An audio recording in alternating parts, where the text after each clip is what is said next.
Hiya folks, Pete here from Ashton's Cars, and today I'm showing you around our 2014 Ford EcoSport. This is the 1.5 litre titanium model. It's the petrol 1.5, so this is the normally aspirated petrol.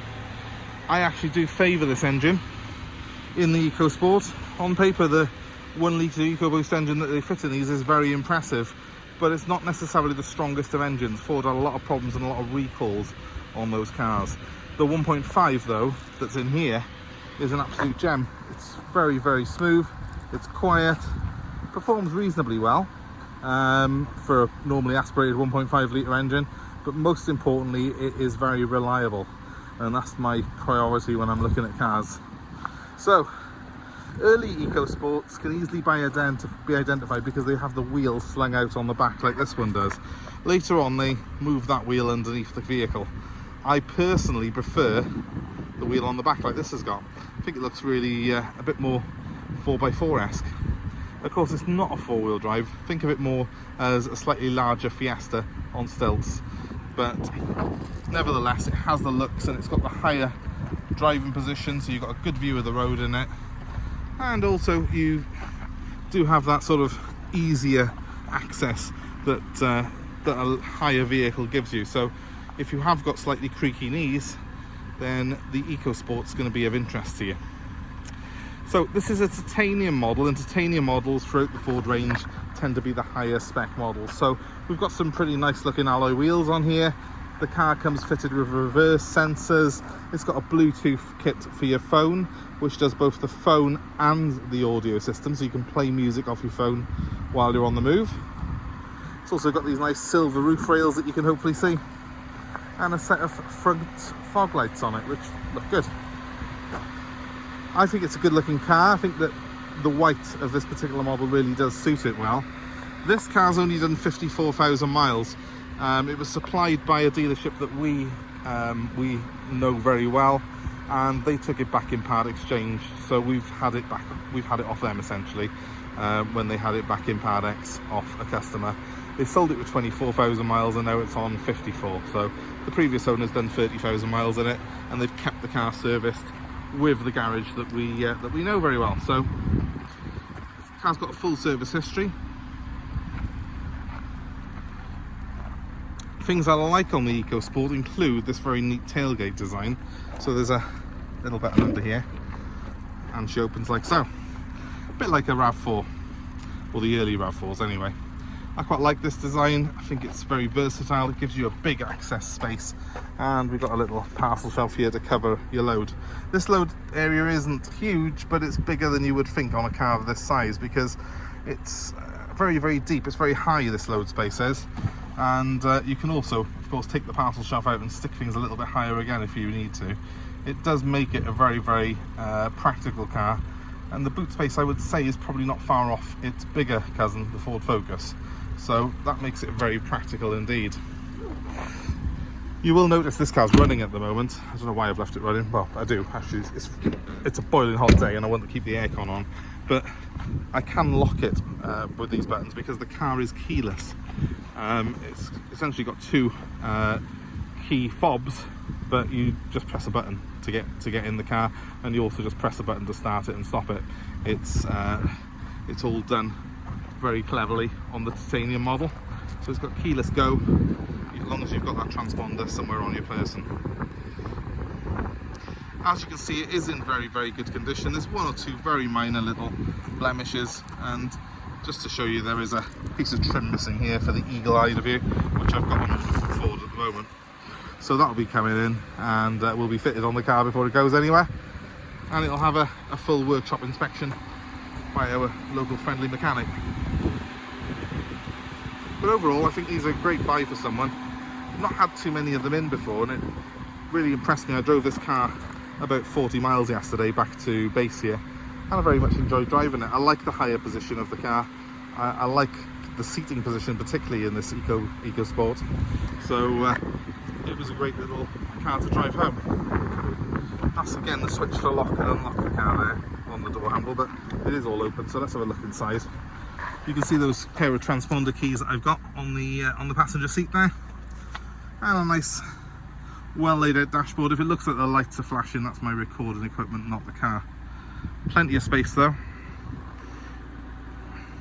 The higher position of this car, the higher seating position and the higher roofline really does mean you optimize what is a fairly short car in terms of wheelbase. You've still got a lot of room in here compared to a Ford Fiesta or the like.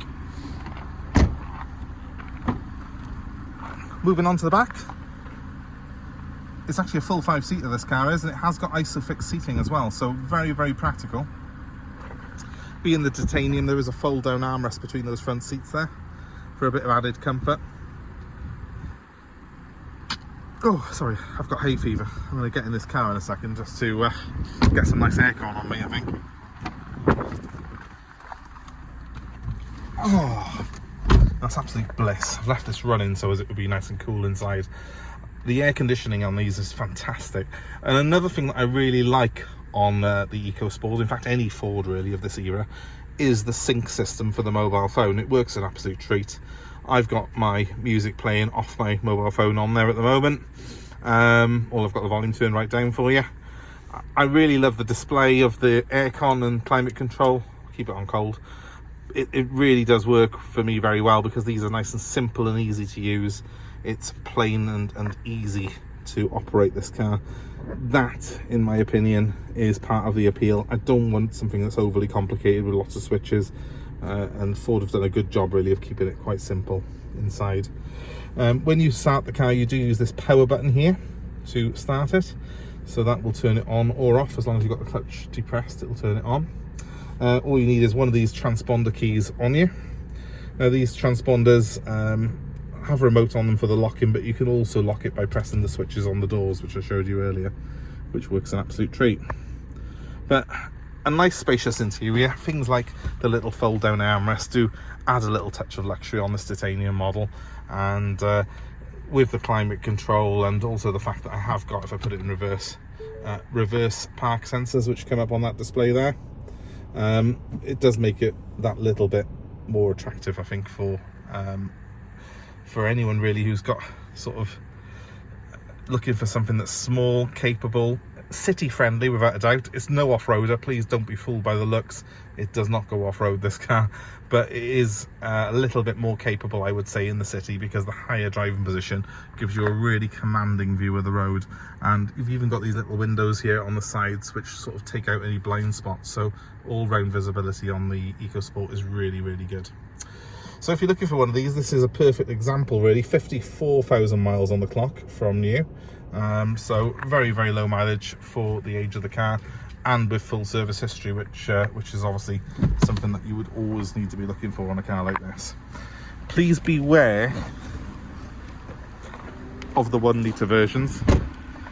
They do go like the clappers because they've got a turbo on them, but it's only a little 3-cylinder engine in them, and it's nowhere near as strong as this 1.5 litre.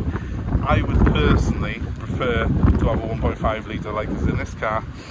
Yes, it costs a little bit more to tax this one, and probably the 1 litre on paper is better on fuel, although in the real world I've not really noticed much difference.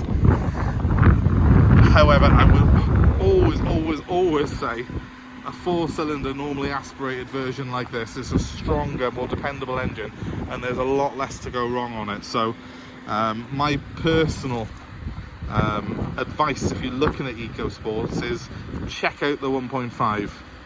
Oh, I will just point one thing out. I don't know if you're very eagle-eyed. If you may notice, there's a very small dent. It looks like someone slammed the bonnet a bit too hard there, and I've got my dent man coming around to do that, so that will be sorted on it. But altogether, a very nice little car. But yeah, beware of the 1 litres. If you do buy a 1 litre, proceed with caution. Check with Ford if there's any recalls outstanding on it, because they were really, really troubled, those engines were. Or just buy my 1.5, that'll make it a lot easier for you. This particular car, it's available, ready for nationwide delivery. We'll have those little bits of trim sorted out, and we'll have a full workshop inspection prior to sale. So give me a call, 07932 873 646 if this is the one for you. Happy to arrange part exchange and also delivery anywhere in the country. So give us a call and we'll arrange a quote for you on either of those. 07932 873 646. And please guys, give us a like, a share, subscribe to our channel for more car buying advice, for more cars that we have available for sale like this lovely EcoSport. Thanks ever so much for watching our channel, and I hope you have a very good day wherever you are. Goodbye for now.